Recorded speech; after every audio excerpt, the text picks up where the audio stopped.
Welcome back. So in this final clip, we're going to comp all this together in Nuke, and this is traditionally called a slap comp, where we slap all the layers together, make some adjustments, and then pass it off to a compositor who'd be taking things a lot further. So if you have a specific look you're trying to achieve, this is where you can adjust things to your eye, as there are many different ways to comp this to look however you want. So you see I have 4 renders here. I've got our main render, our explosion, and we also have our sparks, and I've rendered out just the chopper on the ground itself, so we have more flexibility when correcting our main explosion, and then we can put this on top of our chopper again. And finally, I've rendered the background just separately, because everything always looks good on black, but we really should comp this on the plate or whatever background you're going to be using. So I've just rendered this anyways. So first thing I'm going to do is I'm going to put all these layers together. So I'm going to put down a shuffle, and let's copy this 3 times. And in the shuffle, I'm going to grab the opacity of our explosion here, and in this one I'm going to grab the indirect, and finally I'm going to grab the direct pass. So with the indirect and the direct, if you press M on your keyboard, I'm going to merge these two together. So now you can see we've got both our passes here together, and then add a shuffle copy, and we're going to add in the alpha channel here back into our explosion. So you can see the alpha here is just taking the color, but we need to take the actual alpha. So there we go. And now I'm going to put our sparks on top of all this.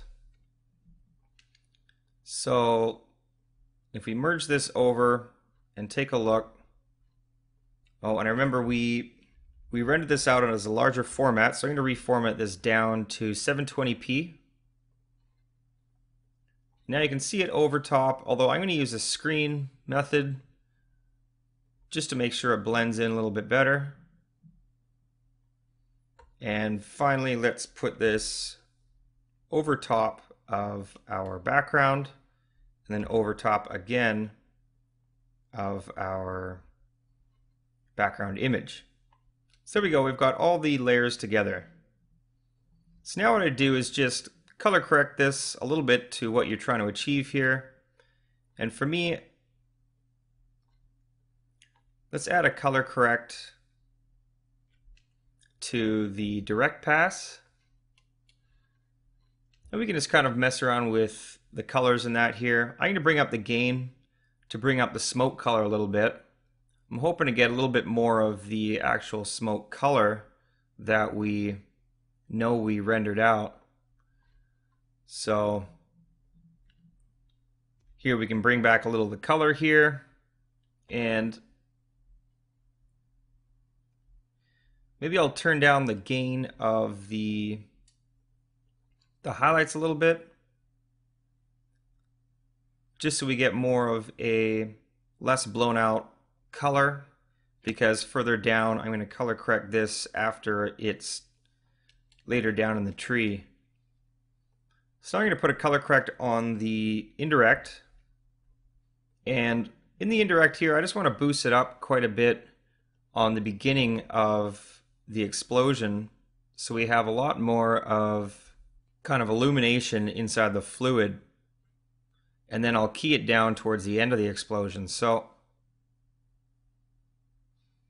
I just want to bring it up a little bit. So if you look here, I want to get a bit more into the spiky areas here.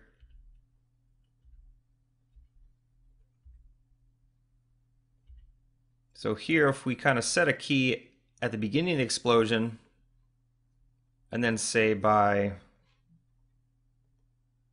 the end, it really gets kind of blown out, bit low quality. So I'm just going to key this back down to 1. So at least we have a lot of it in it. Now you can see that the quality of our indirect pass is really quite low. and we really should be using a bit higher of a quality of it. So what I'm going to do is we can blur this a little bit to reduce a bit of the noise. So we put on something like a 2. Maybe go to the beginning here. You can see with and without, although we lose a lot of that detail, so maybe I'll just use a value of 1. It helps, but yeah, we really should have rendered, if we have the render power, with some higher quality here. So finally, I'm just going to add a color correct after both of our layers here. And now this is where our final correction is going to be inside the fluid itself.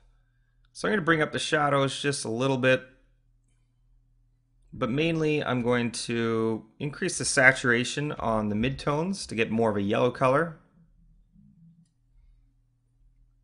And I'm going to lower the saturation of the highlights a little bit. And this is going to give us more of a natural white instead of a really yellowy look in the light parts.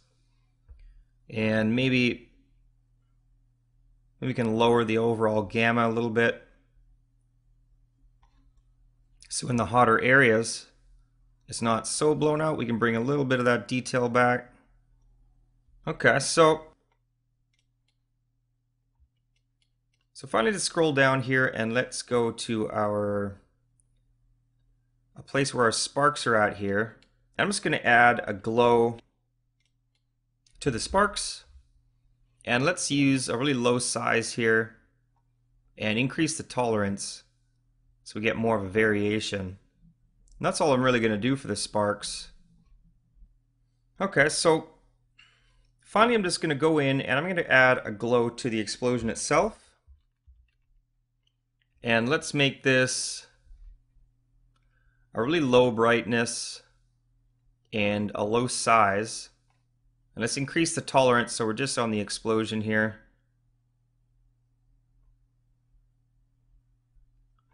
And you can see in these areas, just to get a little bit of glow around the hot areas. And now I'm just going to add one more glow.